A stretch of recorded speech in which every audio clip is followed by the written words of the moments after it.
Okay, so imagine a car speeding through a highway. It's not just about speed, it's also about using the car's own momentum to glide through turns and accelerate faster. This is exactly the same concept that we apply to machine learning optimizers like stochastic gradient descent. But what happens when we add anticipation and momentum to the mix? Today, we're going to talk about two powerful upgrades to the stochastic gradient descent algorithm that will make your models converge faster and quicker. These are momentum and Nesterov accelerated gradient. Stay tuned because this knowledge can seriously level up your machine learning skills. Hello everyone and welcome back to my YouTube channel. My name is Alison Louise and I am an experienced data scientist. I'm here to help you master machine learning concepts one step at a time. Today, we'll explore stochastic gradient descent with momentum and Nesterov accelerated gradient. This is a topic I'm excited to break down for you. By the end of this video, you'll not just be able to understand these optimizers conceptually, but you'll also be able to see them in action with real code. So let's get started. Before we get ahead of ourselves, we need to understand what gradient descent is. So gradient descent is one of the most fundamental concepts in machine learning. It is basically the backbone of many machine learning algorithms, and it helps us find the optimal parameters, also known as weights, that minimize the loss or the difference between the model's predictions, the model that we build, and the actual values present in the dataset. So let me give you an example to help you understand this concept better. So imagine you're blindfolded and you have a walking stick, and you are trying to hike down a valley and find the lowest point of that valley. I know this is not a realistic example, but please bear with me. So each step that you take depends on how steep the slope is under your feet. This is the gradient. So if the walking stick tells you that there is a lower ground on your left, you take a step to the left. And if the walking stick tells you that there is a lower ground on your right, you take a step to the right. So slowly but surely, you reach the bottom of the valley one step at a time. This is exactly, in theory, how gradient descent works. And why we use it is because in machine learning, we are trying to reduce the error or the difference between the predicted values and the actual values. So gradient descent is basically the backbone that helps you find this minimum error. And also in this example, the valley is our loss function, and the lowest point of the valley is the point where the machine learning model makes the fewest mistakes. So there are two main parts to gradient descent algorithm. One is the obvious, that is a gradient calculation, and two is the update rule. At each step, the algorithm tries to calculate the slope of the loss function with respect to the model's parameters. This is like saying, hey, this is the direction that we need to move to go upwards. And the update rule is to go to the opposite direction, that is downhill. This can be done by adjusting the model's parameters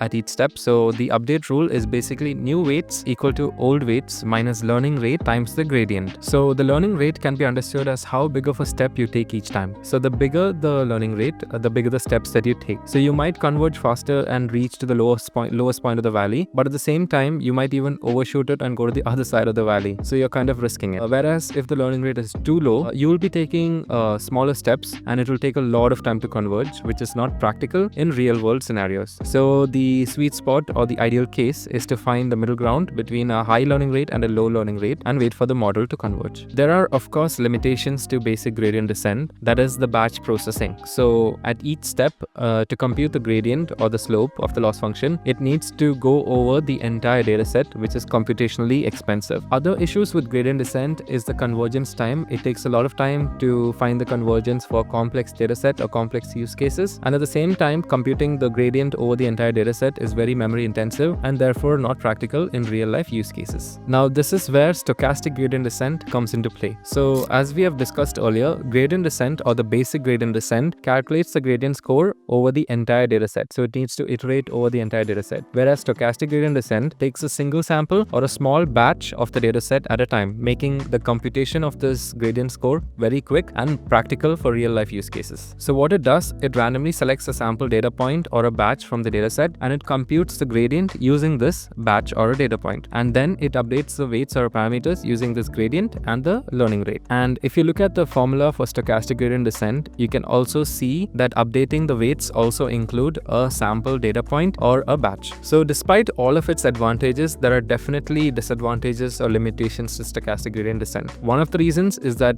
it is highly sensitive to noisy gradients, meaning because we take a single data point or a small batch at a time, finding the local minima will be a difficult path. Despite its many advantages, there are definitely limitations to SGD. So one of the main issues is that it is highly sensitive to noisy gradients. Since we take a single data point or a small batch at a time, path to the local minima is a zigzag path, meaning meaning that there will be large fluctuations to the weights. So sometimes it misses out the global minima because data is noisy. So in order to address these limitations, two powerful upgrades were added to stochastic gradient descent. One is momentum and the other is anticipation. Anticipation is also known as Nesterov accelerated gradient or NAG. So momentum is where we add a velocity term to the stochastic gradient descent formula that we saw earlier. Think of it like giving a push to the gradient in the direction of convergence to help the model find the local minima quicker. Nesterov accelerated gradient takes it one step further by anticipating the direction in which the model needs to go to converge. So it's like looking ahead in time and finding the optimal direction to allow the model to converge faster. So coming back to momentum, conceptually, the velocity term is an exponential decay of past gradients. So momentum helps stochastic gradient descent accelerate by building up velocity in the direction of the gradient. So Nesterov accelerated gradient is an add-on to momentum by looking ahead before making a step. So it calculates the gradient of a future position rather than the current point. So this can be understood. Imagine you're driving a car and you see a curve ahead.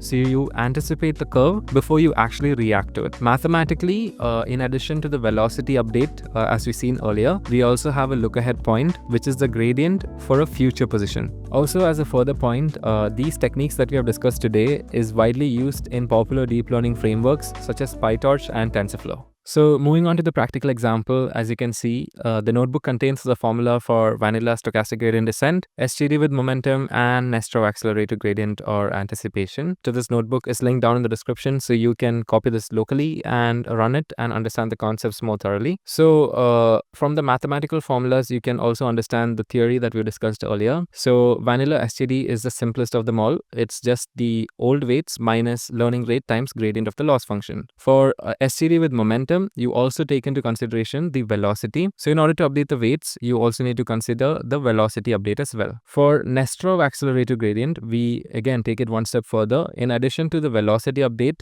as you can see here, we also have a look ahead position, which computes the gradients for a future position. So mathematically, you can see that we first compute the look ahead, we compute the gradient of the look ahead, we have the velocity similar to SGD with momentum, and then we update the weights using the velocity. So in order for this example to work, we need to have a dummy loss function and a gradient function. These are crucial to the formulas that we saw earlier. So I've just defined a dummy functions here. We also have default values for the parameters learning rate, momentum, and the number of iterations that we loop through to make the model converge. So since we have defined the loss function and the gradient and the parameters, the implementation for vanilla SGD is the same as the mathematical formula that we saw earlier.